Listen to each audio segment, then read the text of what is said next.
do I do, maybe? At your ready, Dave. All right. Rolling. I'll ask the question again. What is your name? What do you do?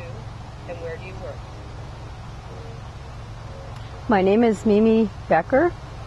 I am the TIDES program coordinator, and I teach policy sciences at the University of New Hampshire in the Department of Environment and Natural Resources.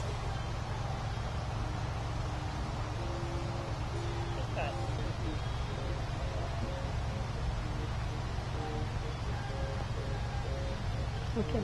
It's rolling. I don't know. Oh, okay. Just go ahead. Yeah. All right. I'll ask the question again, Mimi. Why are you a proponent of collaboration in coastal management? There are a number of reasons why, but basically it's because the only way to solve problems in coastal zone management is to get everybody who needs to be at the table at the table. That's the short answer. And the longer answer is that it's a much richer set of resources if we get the stakeholders, the scientists, the managers all working together with common understanding of the problem that they want to address. And cut. Great. I'm rolling.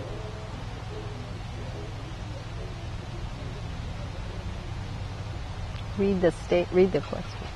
And the question is, what can leaders in coastal management do to motivate or incentivize people to adopt more collaborative approaches to integrating science with decision making?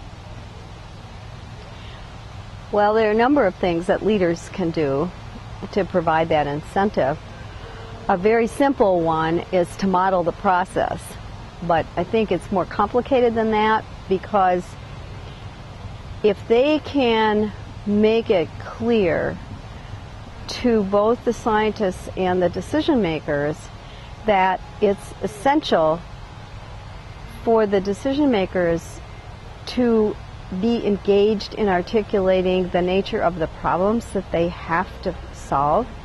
So bringing them together in a venue that's focused around a particular problem so that the scientists can hear what their real needs are and can then engage them in discussions over how those needs could be met.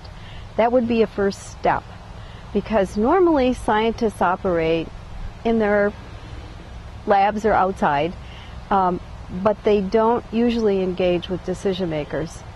That would be step one. The other thing is for the scientists to have a realistic view of what that decision-making process involves and how they need to interpret the results of what they learn from doing good science so that those results can be understood and used by decision makers.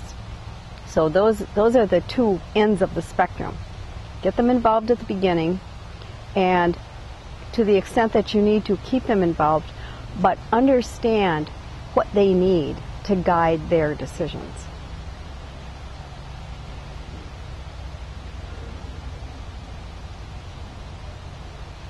I'm rolling.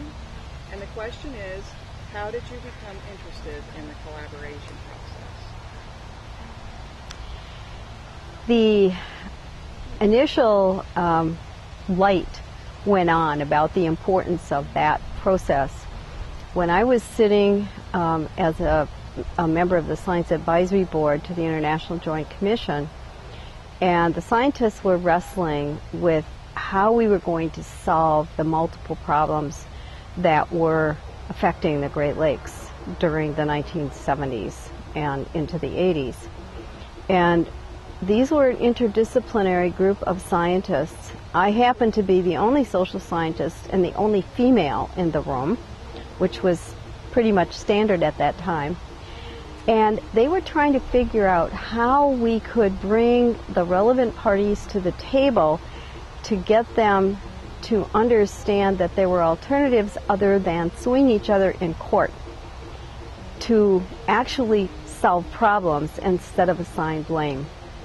So there was a decision at the Science Advisory Board that we needed to bring together members of the stakeholder groups, writ large, industry to the environmental organizations and labor, the scientists and the regulators and managers. We needed to get them all at the same table, in the same place, looking at what were the various ways that they could think of to implement an ecosystem-based approach to restoring that system. And that was where I began to put together a whole series of skills and initiatives that were designed to make that happen.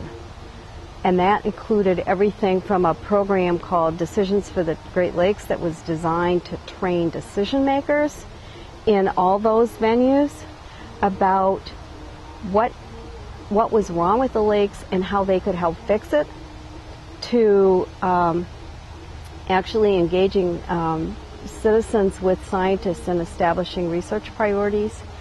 And that whole network of people came together in what we called an epistemic community, a group of people that had common beliefs about the nature of the problem that affected the system and how they needed to work together to fix it.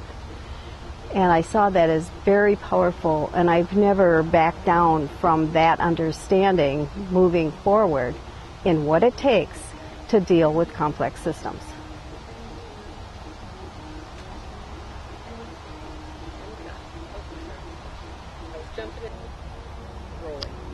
I'll ask the question Okay. again. Tell us more about the skills that are needed. In order to really succeed with a collaborative approach, there's some skill sets needed that are not necessarily transparent to begin with. You have to have really good facilitation skills, because if you're going to bring diverse groups of people together who all have different perspectives, you need to be able to facilitate their engagement. And so that would be the first set of skills.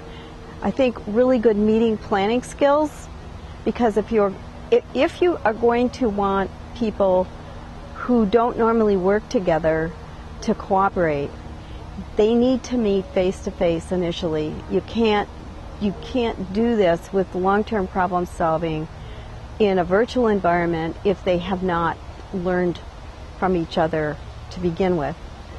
You have to have the ability to establish a mutual learning environment that's focused around a problem that needs to be solved, so they don't all have to take positions.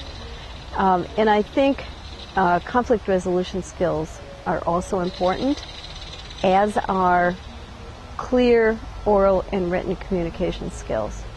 I think those are absolutely essential. And then on a substantive side, I think you have to know enough about the nature of the problem to be able to ask the relevant questions, to foster the dialogue and the engagement, and to plan appropriate types of venues or processes that are going to facilitate the collaboration. I think one more thing, and that is you need to understand the decision framework that you're functioning within. You need to know how that works and who has to be engaged.